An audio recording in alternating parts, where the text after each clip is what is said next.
The Wolverine worldwide contamination crisis that has led to fears of cancer and now lawsuits is not unique to West Michigan.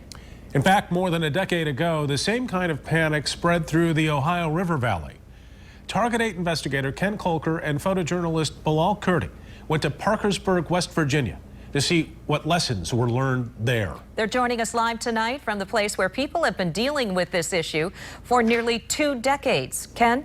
Now, like you said, I'm in Parkersburg, West Virginia, where the former DuPont Washington Works plant contaminated the water years ago, actually 17 years ago. Today, the water is clean, but there are still thousands of people waiting for a settlement.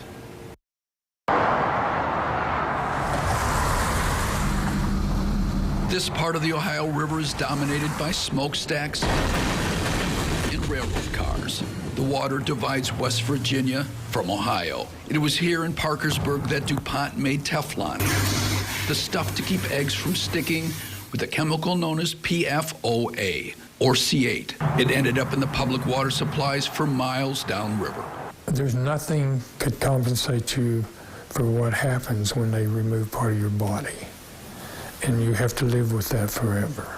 Earl Botkin drank the water for years and for years suffered ulcerative colitis until surgeons removed his colon. Now his waste empties into a pouch. It's right here. Okay. I don't like to look at it. He's among 3,500 people in this area waiting for their share of a $670 million settlement from DuPont. Each payout based on the damage caused by the water. Earl Botkin should get a lot. And DuPont or nobody else has got enough money to buy your colon, I assure you. The chemical that contaminated public water systems here is part of the PFAS family and is closely related to the chemical spreading through wells in northern Kent County. What happened down here with PFOA, C8, is directly parallel to what's happening up there. In Kent County, it's spreading from old Wolverine dump sites. Wolverine used Scotchgard with PFAS for years to treat shoes. But the Wolverine contamination wasn't made public until early this year. Are we still dealing with this 17 years later? Well, what? Yes, we're going to be dealing with it the rest of our lives. Joe Kiger, a phys ed teacher, was among the first to sue DuPont, part of a class action in 2001, even though he has no medical complications. It took 4 years for DuPont to settle, agreeing to filter the water and shelling out another $70 million. Attorneys used that money to offer $400 cash payments for blood tests for those who drank the bad water. 69,000 showed up. Yeah, a little over 69,000, and virtually the entire population. And, in the area affected. In the affected area. It took 7 years to determine just how bad this stuff was.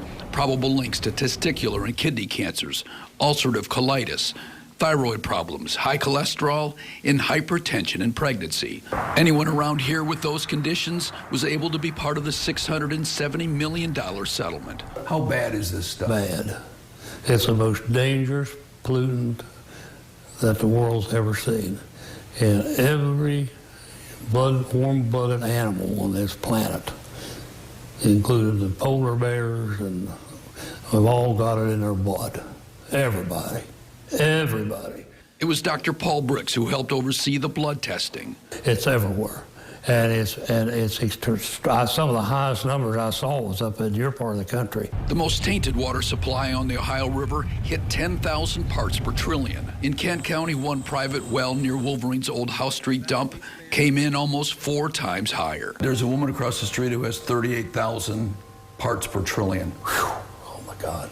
That's what I mean. That's what I'm talking about. A Wolverine expert has said there is no proof the chemical spreading in West Michigan will make people sick. The EPA says it only may cause problems, including some cancers. The experts in West Virginia say health problems on the Ohio River could be different than those in Kent County.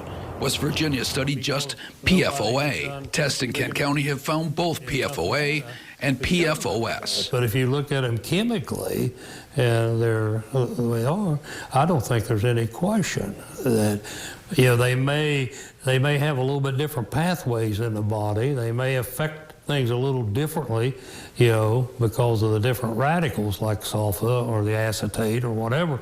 But they still will cause disease. While Wolverine is providing safe water for residents, it has refused to pay for blood tests. Everybody that's in that area needs to be tested and followed.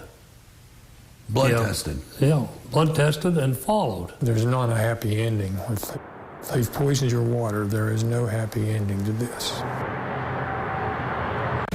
Now, the doctor who oversaw those blood tests down here says he's been contacted by the Kent County Health Department, which is planning its own health test in the Belmont and Rockford areas. Now, the Kent County Health Department has said it plans to model its test after what happened down here. Live in Parkersburg, Ken Kolker, 24-Hour News 8. Ken Kolker, thank you for that report tonight. We will stay on it. And in addition to your coverage this evening, nearly every lawmaker in Washington who represents our state sent a letter to the EPA today regarding the ongoing water crisis in the Rockford area. U.S. Senators Debbie Stabenow and Gary Peters, along with U.S. Representatives Fred Upton, Justin Amash, Bill Huizenga, and Tim Walberg, all signed the letter today. They're asking the federal government to do more about the PFAS contamination. Tonight at 7, you will hear from some of those families now in the Belmont area who are fearing the worst in this ongoing investigation. Ken sat down with them about the possibility that their water might have made their family sick. You'll see this emotional and open conversation right here at 7 o'clock.